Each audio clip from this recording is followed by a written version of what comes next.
Et quand ces oiseaux voudront prendre leur aile pour s'envoler, une mère sait comprendre et ne pas les brimer. Que dire aux femmes sans enfants?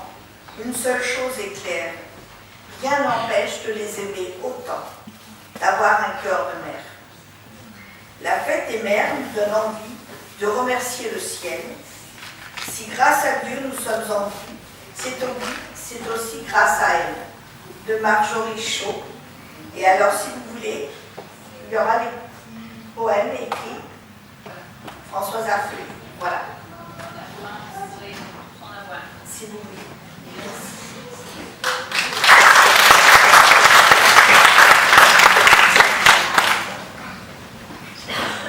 Donc on va encore chanter ensemble Ne crains rien, je t'aime.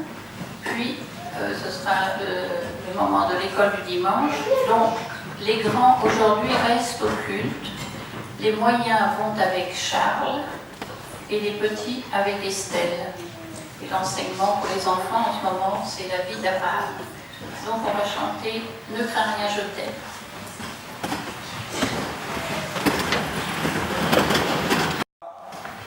C'est Dieu qui est au commande pour ceux qui prient ou ceux qui ne prient pas.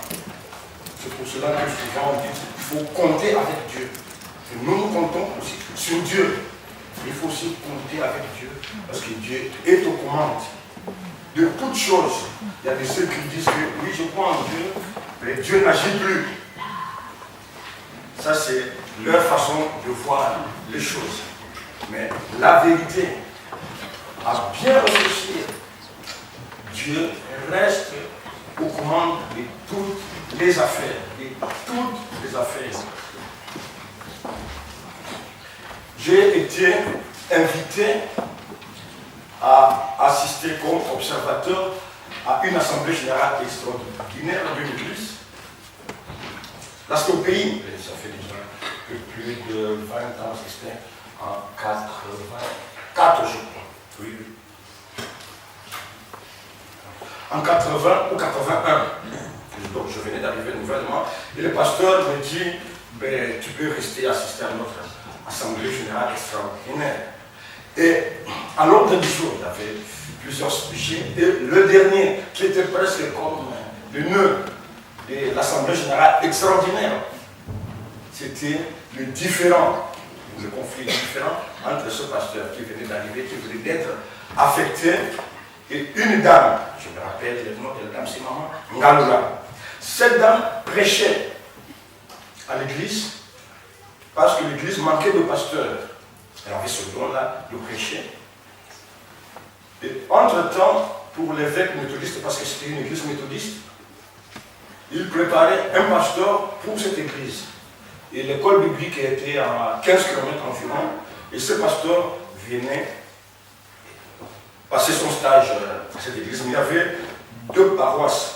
La paroisse en français, donc du côté, enfin, nous, chez nous, on dit en ville, et puis à la cité où il y a toute la population, c'était la grande église. Donc le culte en français, c'était à partir de 8h jusqu'à 9h30, et le pasteur devait, ou le prédicateur, aller vite, courir vite à bicyclette, ou même à pied, jusqu'à la cité, à la grande église, pour que le culte qui devait commencer à 10h30 jusqu'à 13h. Alors il y avait ce conflit. La dame aurait voulu être désignée pasteur. Mais pour l'évêque méthodiste, il fallait placer des personnes formées. Parce qu'il n'y a pas que prêcher pour être pasteur. Il y a aussi suivre les personnes, accompagner les gens. Dans le travail du pasteur, il y a beaucoup de choses. Savoir visiter les gens, parler aux gens, accueillir les gens, évangéliser. Il y a beaucoup d'activités. Répondre même, disons, quand les autorités administratives appellent pour expliquer quelque chose, une situation, aller parfois intervenir quand quelqu'un a des problèmes et qu'il faut intervenir. Et ce n'est pas seulement que parce qu'on prêche qu'on peut faire le travail du pasteur. Non, non, non. Il faut toute une formation. Ce n'est pas parce qu'on va à l'institut public, il faut toute une formation. Et Aristide a passé plusieurs stages. Beaucoup d'églises, beaucoup de pasteurs l'ont formé pendant son stage. Et même qui voulaient le retenir. comme il était déjà membre de notre église, il était déjà dans le conseil, et il fallait qu'on appelle le Christian. Mais je reviens à mon histoire. Donc il y avait un conflit. Parce que ce nouveau pasteur a eu le temps d'apprendre la langue de cette localité. Et la dame n'était pas contente. Le pasteur arrivait dans son planning. Il plaçait aussi cette dame pour prêcher. Mais la dame n'était pas contente. Et l'église était presque divisée. Il y avait des partisans de cette dame, comme des gens qui trouvaient que ce n'était pas normal que ça soit comme ça. Alors, ils ont discuté. Bon, c'était en langue, moi je ne comprenais pas, mais on s'est traduit. Et la dame a parlé, il avait sa position, il a donné ses arguments, le pasteur a parlé. Puis il y a eu quelqu'un qui s'est levé, qui dit, mais nous avons écouté tout le monde parler. Chacun a sa position. Moi, je vous conseille, moi je propose ceci, que Maman Galuna garde sa position, que Pasteur Ntouma, parce qu'il s'appelait Ntouma, qu'il garde sa position. Chacun a raison, à écouter les arguments de chacun. Vous avez tous deux raisons. Mais ici, nous sommes pour les Christ. Nous sommes pour les Christ. Chacun peut garder son opinion. Et moi, je propose ceci pour ce sujet qui est à l'ordre du jour, que ça soit sans objet et qu'on n'y revienne plus, que ça reste comme ça, que cette dame, Maman Galuna, que vous gardiez votre position ferme, mais en restant aussi attaché à Christ. Et pasteur, vous demeurez aussi ferme dans votre position, parce que chacun a raison. Comment demeurer la situation? Et tout le monde s'est regardé, ils ont dit oui, et donc les membres du conseil qui étaient là, ils se sont prononcés, oui, vous avez raison. Un autre a dit, vous avez raison. Donc pour cet ordre du jour, on écrit sans objet. C'était fini, c'était clos. Et tout le monde est sorti parce que les gens ne voulaient pas toujours entendre pendant plusieurs mois la même chanson qui ne faisait pas avancer les affaires de l'Église. Donc c'est pour dire que les querelles intestines, les guerres même, comme on entend en Syrie, en Ukraine, qu'on sort, où la course au pouvoir ne date pas d'aujourd'hui. Même à l'église, que ce soit l'église en famille, au travail ou dans la vie publique. Les guerres, c'est depuis que les hommes existent, depuis qu'il y a des guerres.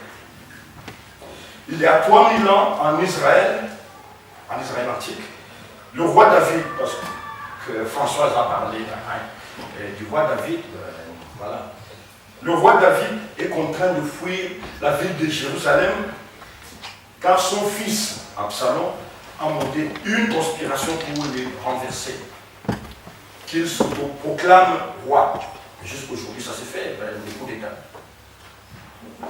Mais je vous invite à lire, ouvrez-vous, dans 2 Samuel.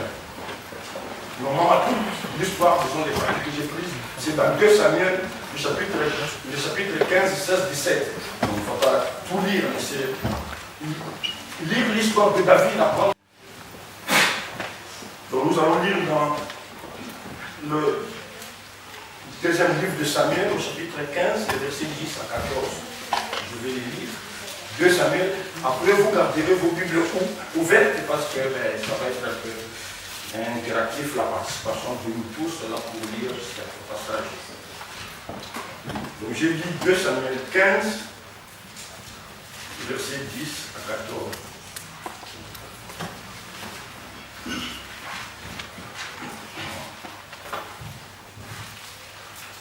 Bon, les grands titres, c'est les intrigues d'Absalom. Au verset 10, le verset 10 dit, et là, il envoya, c'est Absalom, le fils de David, donc c'était le fils aîné. Il envoya des émissaires dans toutes les tribus d'Israël pour dire, dès que vous entendrez une sonnerie de cor, vous pourrez dire, Absalom est devenu roi à Hébron. Il était né à Hébron.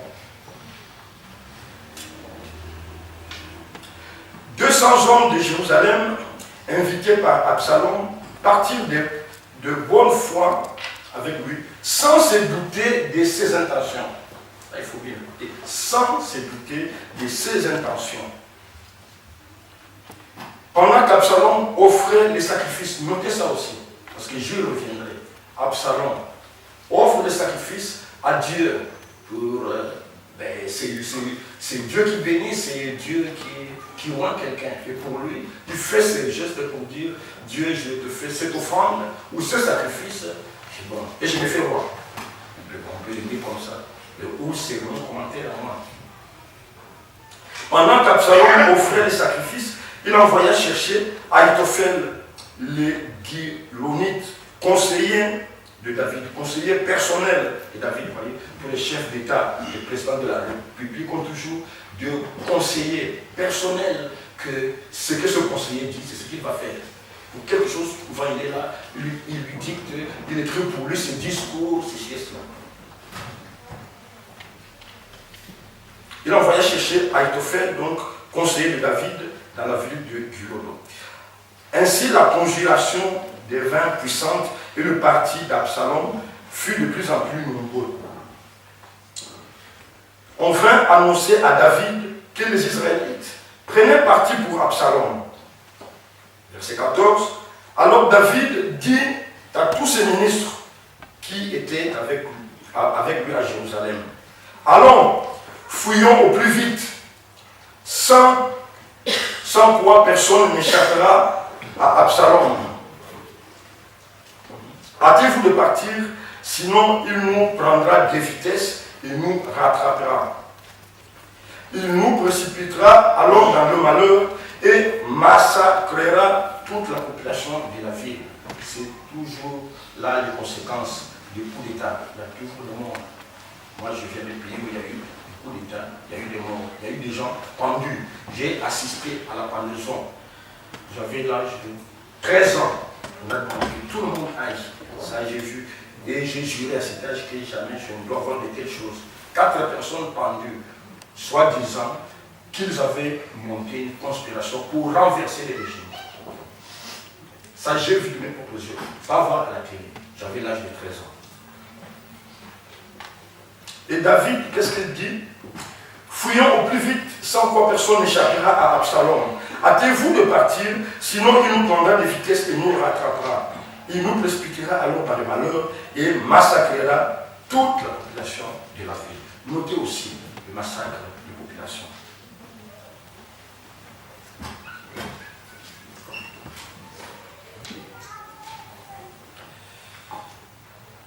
Oui, la fuite d'Absalom est inévitable, comme je viens de le dire.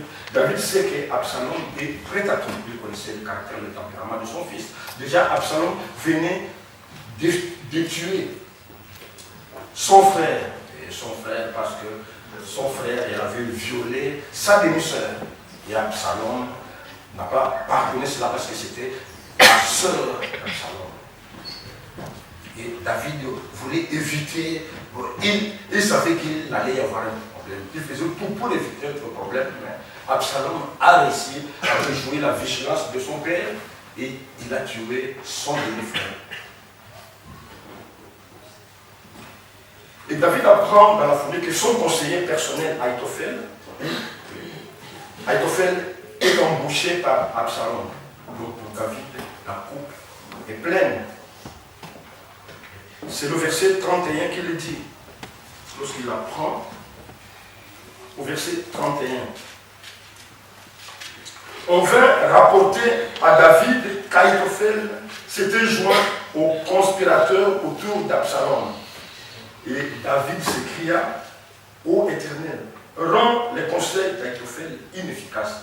Dans d'autres traductions, on dit, rends fou les conseils d'Ahitophel. D'autres traductions aussi écrivent, Seigneur, fais échouer le conseil d'Ahitophel.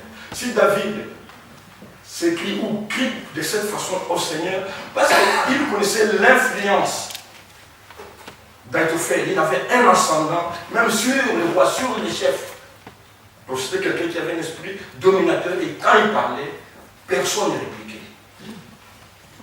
Et David, c'était là sa crainte. Il se dit, celui-ci va vendre tous mes plans. Il ne peut crier qu'à Dieu. Il dit, Seigneur, rends nul les conseils d'Ahitophel. C'est dans la douleur qu'il le dit. Et lorsque nous lisons le verset 24-26, donc on ne va pas les lire, les prêtres et les lévites restent fidèles à David. Mais ils pensent bien faire, et parce qu'ils suivent David sur la vie, une bonne partie de la population suit David, ainsi que tous les prêtres et les lévites. Mais que font les prêtres? Ils sont avec l'arche de l'alliance. Ils pensent bien faire pour accompagner David. Surtout qu'ils se souviennent que c'est David qui a fait entrer l'arche à Jérusalem. Parce que quand Saoul était roi, l'arche traînait quelque part dans les villes ou les villages. Avant ça, c'était entre les mains des Philistins. Et c'est David qui a fait tout pour le faire entrer, pour le faire arriver à Jérusalem. Mais David, en ce qui concerne les prêtres, il refuse. Il leur dit que la place de l'arche, c'est à Jérusalem. Pas à mes côtés. La place de l'arche, c'est à Jérusalem. Pour lui, son sort et sa protection relèvent de Dieu seul. Je peux même lire, ou si quelqu'un peut lire les versets 20, 24 et 26 du chapitre 15.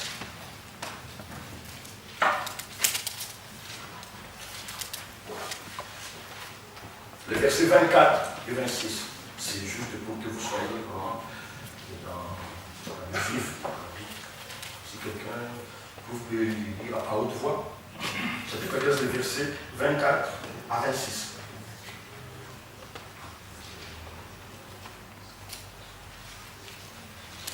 Chapitre 13, c'est ça? Chapitre 15. Oui, on est toujours au chapitre 15. Zadok était là aussi. Zadok, c'est un des sacrificateurs, un des grands prêtres. Voilà.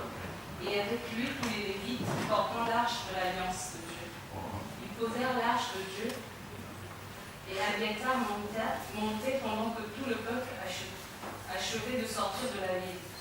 Le roi dit à Zadok, rapporte l'arche de Dieu dans la ville. Si j'obtiens la faveur de l'Éternel, il me ramènera et il me fera voir l'arche et sa demeure. Mais s'il dit, je ne calmerai plus, le voici, qu'il me fasse ce qui lui semblera bon. Merci. Voilà le raisonnement de David. Ramener l'arche. Si le Seigneur m'est favorable, je vais rentrer en vie. Mais si le Seigneur dit que je ne lui plais plus, qu'il fasse ce qui semble bon. Dieu est souverain. C'est ce que j'ai dit. Tout au début, c'est Dieu qui est le maître de toutes choses. Et David le pense de tout son cœur. Qu'être avec l'arche ou pas, que ça ne dépend pas de moi. C'est comme s'il veut dire, pour être roi, ça ne vient pas de moi. Ça vient de Dieu qui m'a choisi. Donc, avoir l'arche pour David n'est pas une garantie. Pourquoi? Pour rappel, cette arche fut confisquée par les Philistins à l'occasion d'une guerre. C'est dans 1 Samuel, chapitre 4.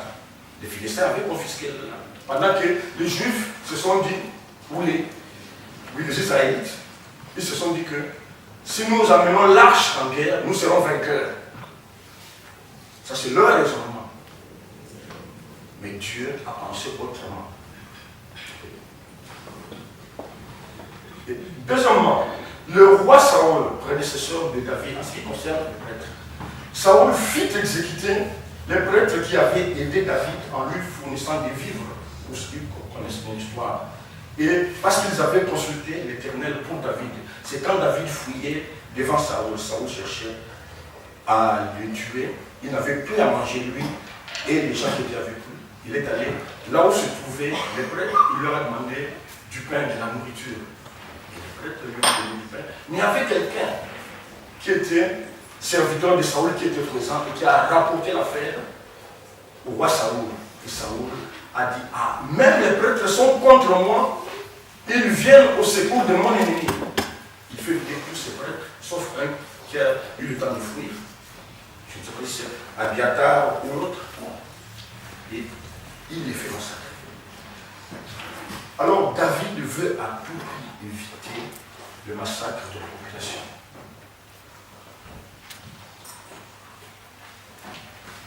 Dans l'univers impitoyable de la politique, il faut être un fin stratège pour faire la politique. Il faut être fin, malin. Et ici, c'est en France, il faut aussi parler haut et fort, comme il faut avoir une grande gueule. Même ici, on ne dit rien. On parle haut et fort. Les gens écoutent, les gens suivent.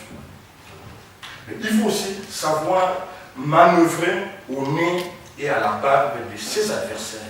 Et là, c'est la spécialité de David. Quelque part, chacun a une des qualités que le Seigneur lui donne.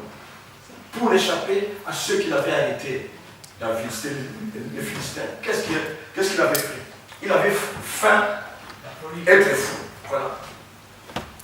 Et le roi des Philistins dit, mais vous dites que c'est lui le champion des Israélites. Est-ce que chez nous, nous n'avons pas de fous? Chassez-moi. C'est parti. Dès que David a été relâché, il a glorifié le Seigneur. Amen. Et alors, ici, David utilise cette qualité. Qu'est-ce qu'il fait? Il introduit des indicateurs, des informateurs dans la ville. Il fait placer même un espion aux côtés d'Absalom.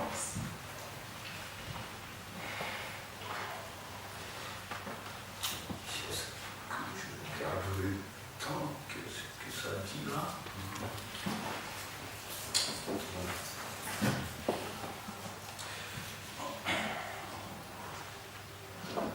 Et David s'attend à ce que par les informations qui viendront de la maison ou des proches d'Absalom par le biais de cet espion s'appelle Hushai. C'est un partisan de David. Et David lui demande de rester en ville, mais d'aller se présenter à Absalom pour dire que comme j'ai travaillé avec ton père, je vais maintenant être ton conseiller. Et après, pour parler, Absalom accepte. Et c'est de cette façon que David, par les informations qu'il reçoit, il s'est anticipé la menace qui pèse sur lui. Et le verset 23 du chapitre 16 dit ceci. En ce temps-là, les conseils d'Aïtophel, ça c'est le premier conseiller, donc il y a deux conseillers, Aïtophel, donc aussi Hushai, à qui David a demandé d'aller devenir conseiller d'Absalom, mais pour filer toutes les informations à David, à travers les informateurs qui seront dans la ville. Et le verset 23 du chapitre 16, là maintenant je me trouve dans le chapitre 16. En ce temps-là, les conseils d'Aïtophel, pour David comme pour Absalom, je l'ai dit auparavant, avaient autant d'autorité, ça c'est ce que dit la Bible, ces conseils avaient autant d'autorité qu'une parole de Dieu lui-même. Vous voyez, quand la Bible souligne l'importation, le poids de quelqu'un sur les autres, que ces conseils aient la même autorité, pour même sur la vie. C'est ce que dit ce verset, le verset 23 du chapitre 16. Alors, pour Aïtophel, sûr de son emprise, de son ascendant sur les chefs d'Israël, il manipule Absalom comme il entend. Là, je sors déjà du chapitre 16 pour ceux qui vont les lire. Aïtophel, qui va dire à Absalom que pour qu'il soit odieux à son père, qu'il aille, qu'il couche avec les épouses de son père. Il fait déjà un conseil d'un juif, d'un israélite. Et quel conseil il propose maintenant à Absalom? Maintenant, il propose à Absalom que lui-même, Aïtophel, fasse ce que nous appelons aujourd'hui le service après-vente. C'est-à-dire lever une armée pour chasser David et que lui-même, Aïtophel, qui est conseiller, ancien conseiller de David, va devenir chef d'armée pour aller pour chasser David. C'est parce qu'il connaissait tous les plans de David. Mais pour cette fois, Absalom se tourne aussi vers Hushai, l'autre conseiller de David, qui est passé aussi par le conseil de David du côté d'Absalom. Pas qu'il est du côté, mais bon, il est avec Absalom. Et Absalom veut connaître aussi son avis sur cette proposition. Alors Hushai lui prédit une grande gloire s'il prend lui-même la tête des opérations. Absalom dit à Hushai, écoute ce que Ahitophel me dit, c'est ça, qu'il monte une armée vite fait pour qu'il poursuive. Pour déjouer cela et retarder. Hushai dit à Absalom, non, c'est mieux que tu prépares une bonne armée, prends ton temps, et que ce soit toi-même qui prennes la tête des opérations. Parce que ton père est un grand soldat, il est un général rompu. Donc tout ça, c'est de la supercherie. Et il flatte même l'orgueil d'Absalom pour le convaincre. Et ça, c'est le plan de Dieu. Ce conseil convient à l'ambition d'Absalom. Mais dans sa fougue, dans cette chaleur-là qu'il va faire la guerre pour sauver son père, Absalom ignore qu'il fait le jeu de Dieu. C'est ce que j'ai dit au début. Et aujourd'hui, on dit que tout est sous contrôle. Tout est sous contrôle de Dieu. C'est toujours Dieu qui est à la manœuvre de tout ce que nous faisons ou que nous ne voulons pas faire. Alors, à nous de voir de quel côté nous nous trouvons de nous-mêmes. Et Absalom est loin de se douter de la supercherie de Hushai.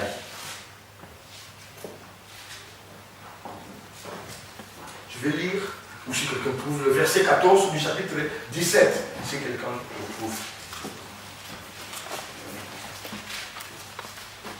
Le verset 14 du chapitre 17, chapitre 17, verset 14, et quelqu'un le lise à haute voix.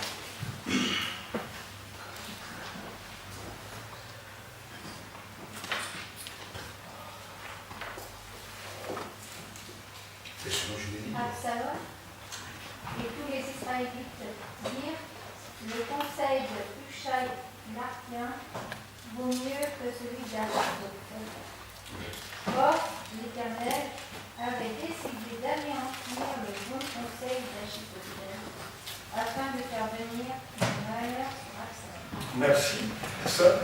Absalom et tous ses hommes déclarèrent le conseil de Hushai l'Archien. Et la Bible continue, l'Éternel avait décidé de faire échec au bon conseil d'Ahitophel afin d'amener le malheur sur Absalom. Tout est sous contrôle.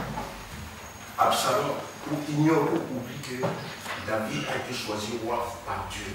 Mais lui, Absalom, sa royauté vient de qui? De son ambition, de son orgueil. Alors la décision d'Absalom de suivre le conseil d'Hushai est perçue par Ahitophel comme un désaveu que le roi, je suis le premier conseiller, même avec David, le premier, les autres sont des conseillers de second rang. Comment ça se fait qu'un conseiller de second rang, que son conseil passe? Ça c'est comme une trahison. Il décide de se retirer de la scène politique. Pourtant, c'est dans les plans de Dieu. Toujours, je vais le répéter, faisons attention à certaines dispositions, à certaines prises de position. Réfléchissons bien. Réfléchissons bien. On peut penser qu'on est du côté de Dieu, mais Dieu a aussi sa position. Attention.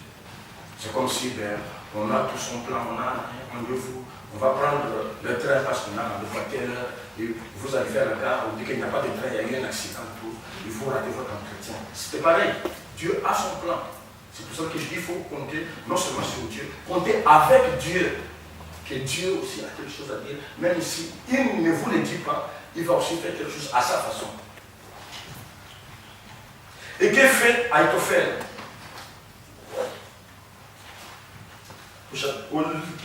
Le verset.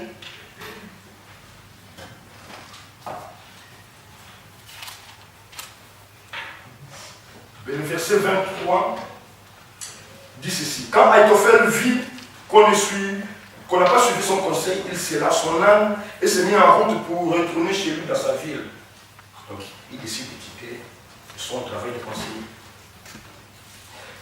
Il mit ses affaires en ordre, puis se pendit. Il alla se pendre. C'est comme les sorts de Judas. Il alla se pendre. Il mourut. fut enterré dans le tombeau de son père. C'est pour dire que Dieu s'oppose aux orgueilleux. C'est ce que Jacques dit, Jacques 4,6. Ou dans Actes des Apôtres, au chapitre 5, verset 39, non 38 d'abord, le verset dit, si une entreprise vient des hommes, elle disparaîtra d'elle-même. Et Ushaï fait dire à David de se mettre en lieu sûr, parce qu'il a donné quel conseil à Absalom. David alors traverse le fleuve Jourdain, il passe à l'est. Parce qu'Israël, il y a le Jourdain, et puis il passe à l'est. Il trouve refuge dans la région de Rabat, chez les Ammonites, peuple voisin d'Israël. Aujourd'hui, la ville ou la localité de Rabat, aujourd'hui ça s'appelle Amman, vous savez, les Ammonites. C'est la capitale de la Jordanie actuelle, où il y a le roi. Et comment David est accueilli? Si quelqu'un peut lire chapitre 17, le verset 27 à 29.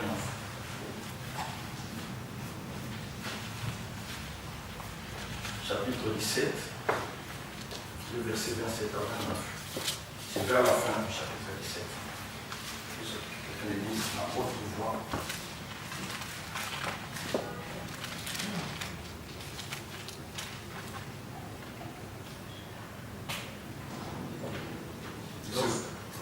Lorsque David fut arrivé à Mahanaïm, fils de Nachash, originaire de Rabat, la capitale des Ammonites, ainsi que Makir, fils d'Amiel, originaire de Lobédar, et Barzilaï de Galadite, originaire de Rogelim, apportèrent des bassins, des pots aux terres, du blé, de l'or, de la farine, du grain rôti, des fèves, des lentilles, des pois rôtis, du miel, du lait cali, des brebis et des fromages de vache. Ils apportèrent ces livres à David et au peuple qui était avec lui, afin qu'il mange.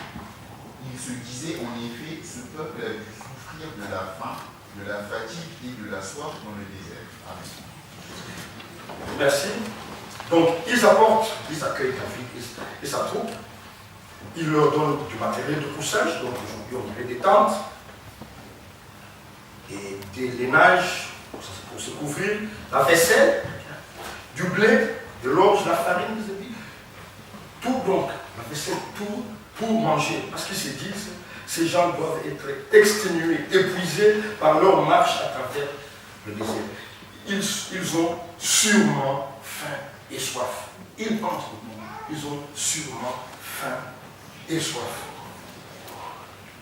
Ces gens font un accueil royal à David, un accueil royal à David et sa troupe. Ils compatissent à leur souffrance. Ils se dépensent pour eux avec beaucoup de générosité. Parce que la Bible souligne qu'ils sont certainement fatigués, certainement ils ont faim et soif. Quelle bonté, quelle libéralité. Les bonnes relations avec les peuples voisins, fussent-ils païens, même s'ils sont païens, ce n'est pas votre affaire. Les bonnes relations permettent à David d'être bien accueilli. Et Paul écrit dans Romains 2, 14-15, lorsque des peuples païens qui n'ont pas la loi de Moïse font naturellement ce que Dieu demande, ils démontrent par là que les œuvres de Dieu sont inscrites dans leur cœur et leur conscience. Et Moïse dit de la part de Dieu, souvent je l'ai lu, Exode 45, verset 4, que ceux dont le cœur est bien disposé agissent avec générosité. C'est l'ordre du Seigneur. Après le commandement, Dieu donne cet ordre. Et Jésus qui répète en diverses occasions, je veux ou je désire la bonté, la miséricorde et non les sacrifices. J'ai souligné un moment dans ma lecture, Absalom fait des sacrifices à Dieu. Jésus dit, je veux la bonté, la miséricorde, la pitié et non les sacrifices. Ça c'est la parole de Jésus. Matthieu 9, 13, vous se trouvez où Matthieu 17, 12, verset 7, et dans Marc, il y a tout ça, c'est comme l'histoire du bon samaritain, c'est pareil. La vie humaine, voilà, quand il y a la guerre, les gens meurent. La vie humaine n'a souvent que peu de poids face aux enjeux stratégiques, face aux enjeux politiques. Et tout comme c'est dans les affaires courantes, dans la rue, ça se voit dans la rue, on tabasse quelqu'un juste pour une cigarette, ça j'ai vu dans un train quelqu'un dans la tête de quelqu'un qui menace des jeunes gens pour une tige de cigarette, sinon il les tabasse. Dans les temps de la vie humaine, ne vaut presque rien. Au travail, on se fait des coups bas.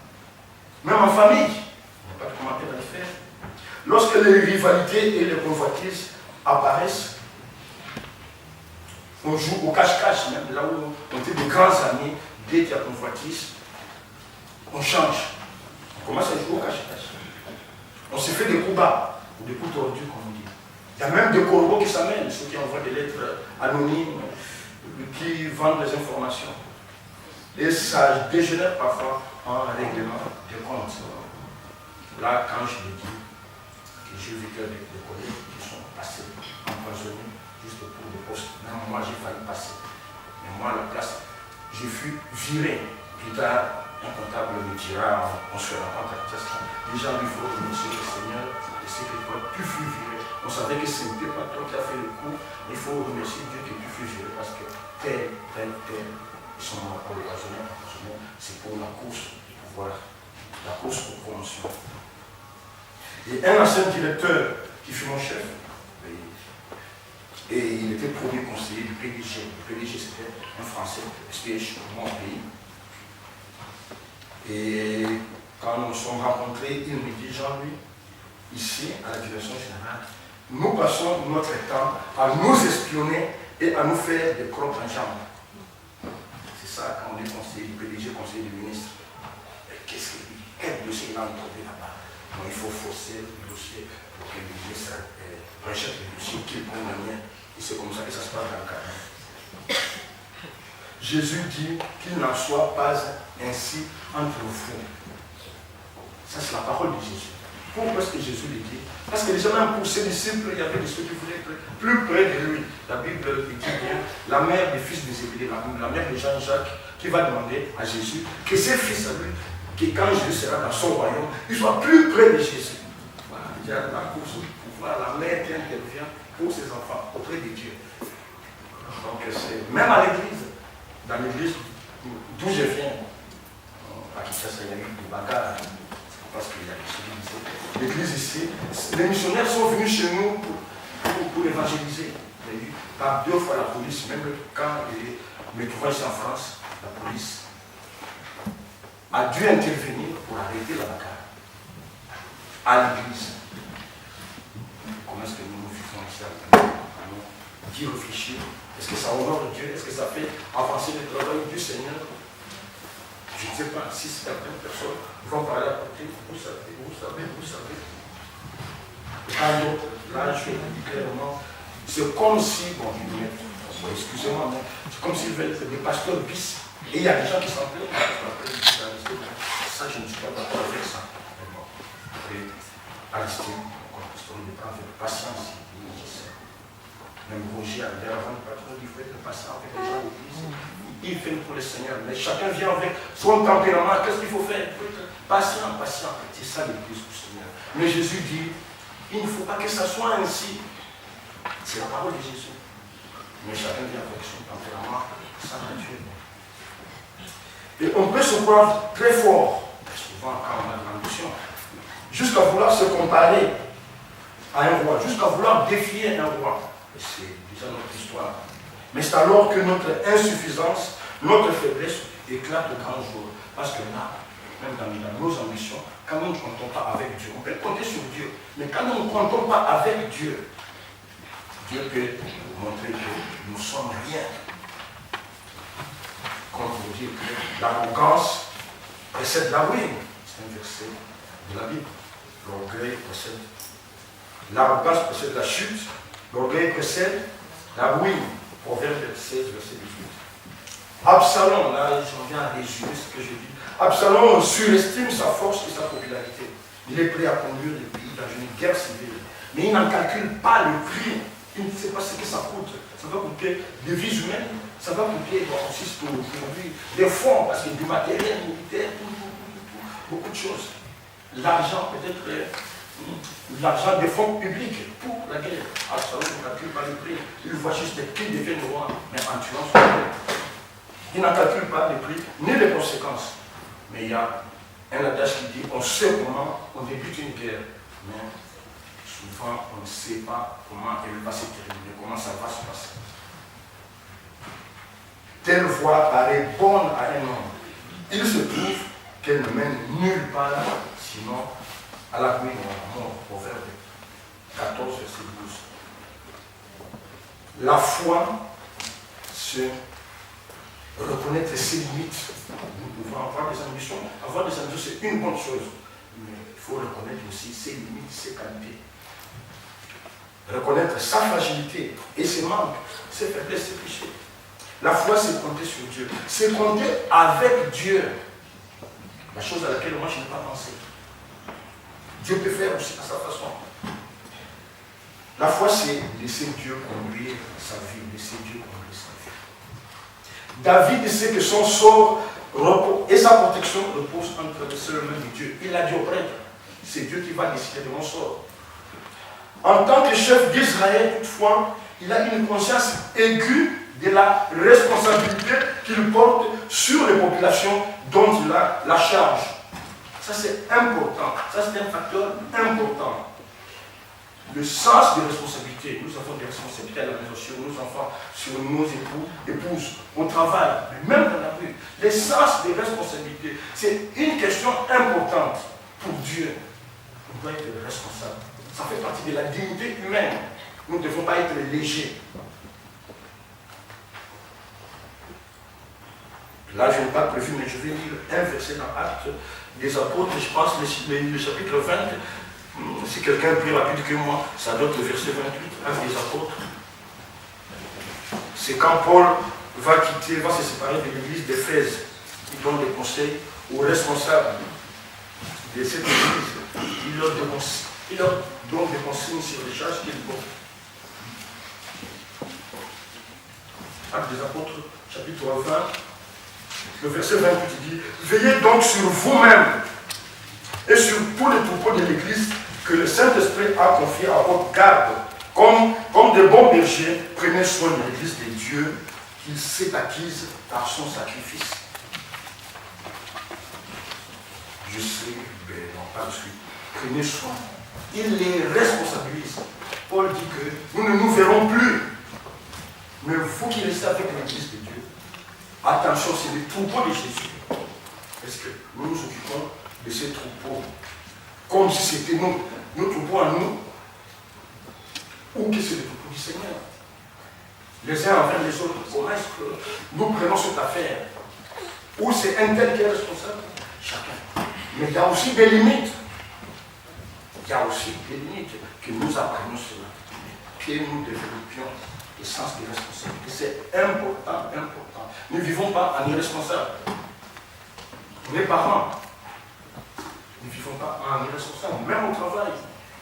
On a un message à transmettre par sa façon de vivre. Soyons responsables pour que le nom du Seigneur, pour que par notre vie, dans notre travail, la vie, que les gens se posent des questions.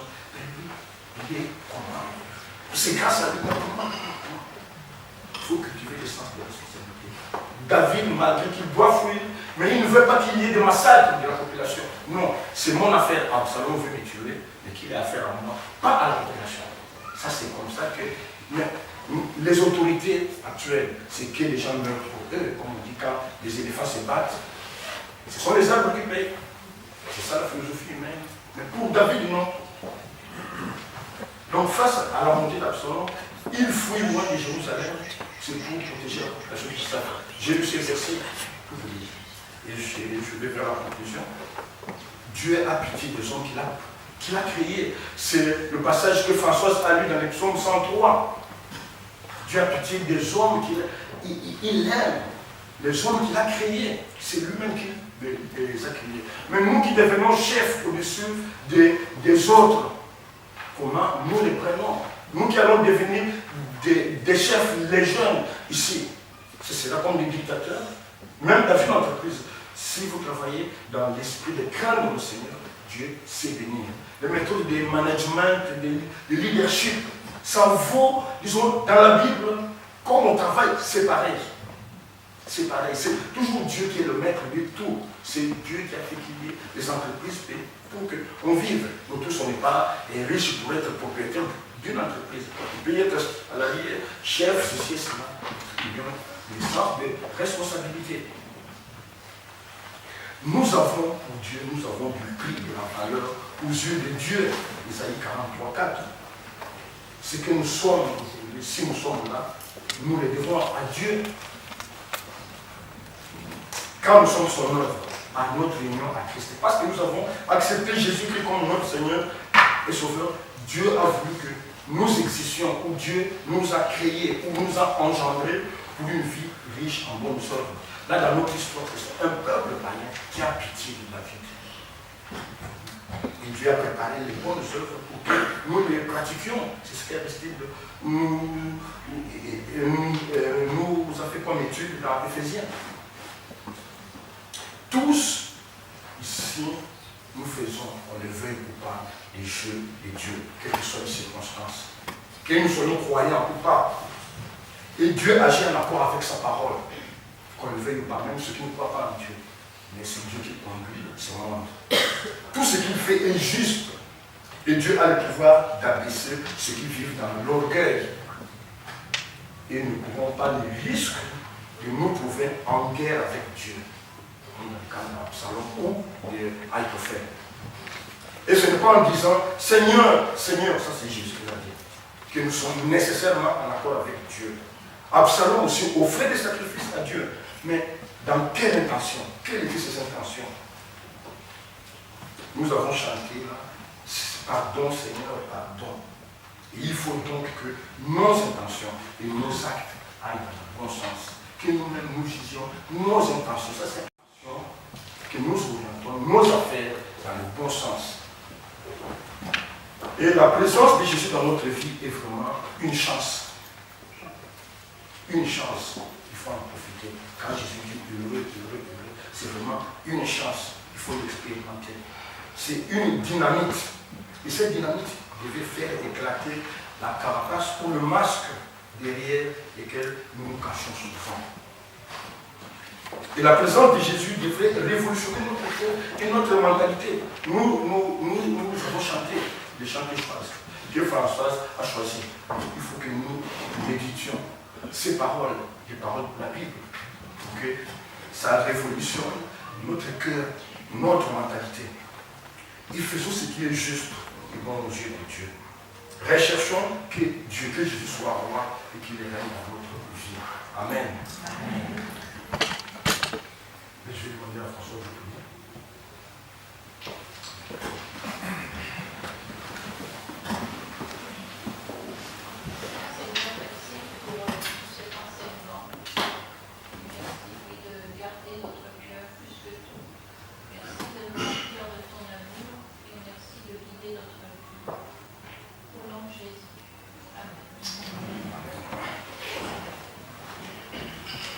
Je vais demander à Marion ou Téli de s'approcher pour partager la Sainte Seine.